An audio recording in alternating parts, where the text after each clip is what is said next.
Hello everyone, আসসালামু আলাইকুম।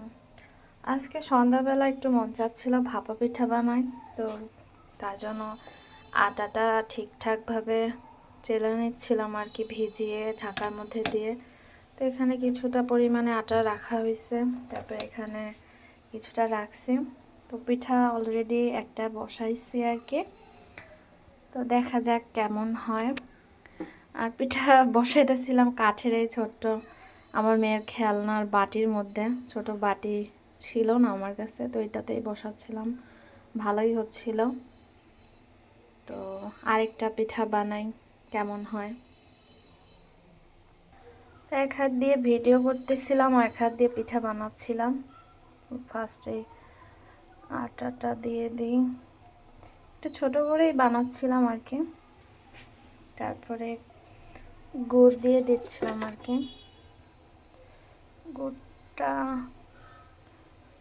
কাটতে হবে, একটু বড় বড় করে কাটা হয়েছে, দাঁড়ান কাটা নেই, একটু একটু ছোট ছোট করে কাটা হয়েছে আর কি।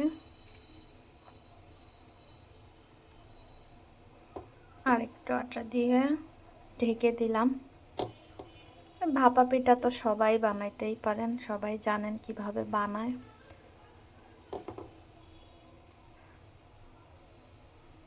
তো এই তো পিঠার শেপ তৈরি, এখানেই রাখতেছি, কেউ কিছু আবার মাইন্ড করেন না, সমস্যা নাই, ভরতেছেন আর কি।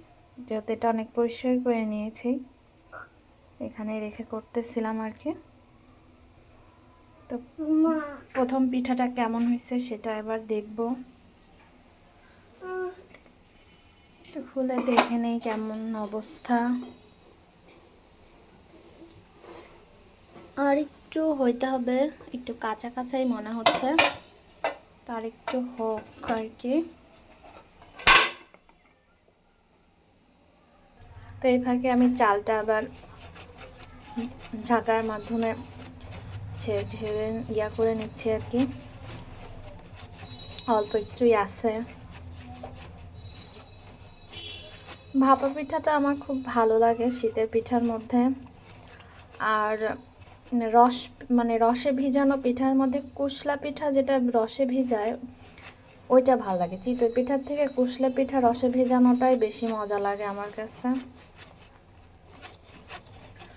আর ঢাকা শহরে রসের যে দাম, ওই দিন এক লোক আনছিল 1000 টাকা কেজি চাচ্ছিল রস, এত পরিমাণে দাম।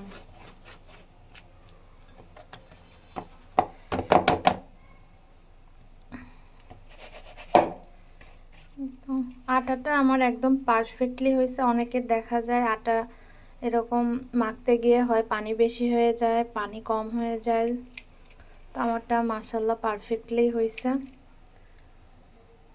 আর একটু আছে, তো চালতে থাকি আর কি।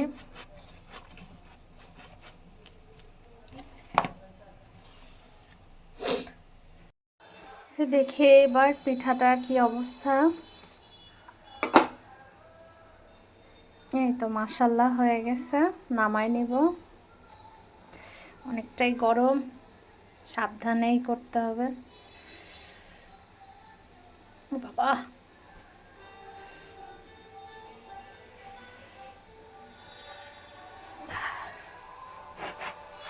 অনেকটাই গরম, হাতে লাগতেছিল। তো মাশাল্লাহ আমার পিঠাটা কিন্তু অনেক সুন্দর হয়েছে, মাশাল্লাহ মাশাল্লাহ।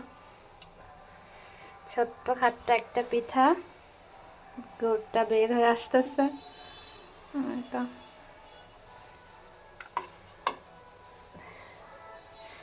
তো এটাকেও দিয়ে দিব আর কি। আমি আগেই বলছি আমি এক হাত দিয়ে ভিডিও করতেছি আর এক হাত দিয়ে পিঠা বানাচ্ছি। এই তো আরেকটা দিয়ে দিই।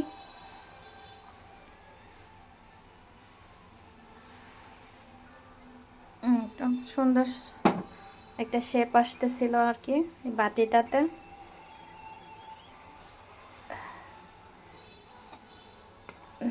এই তো আরেকটা হতে দিলাম। তো পিঠাটা আমার মেয়ের কাছে নিয়ে যাব, সে খাবে, বসে বসে টিভি দেখতেছে আর কি। এই যে তোমার জন্য পিঠা নিয়ে আসছি, সে আজকে অনেক খুশি, কাজল দিয়ে নিজে নিজে সাজুগুজু করে একদম ভোরতে লেপটে ফেলছে। ছোটবেলায় কিন্তু আমরা এরকম কাজল পাইলে নিজে নিজে ভুরুর মধ্যে দিয়ে এরকম সাজতাম। তো সবাই ভালো থাকবেন, আল্লাহ হাফেজ।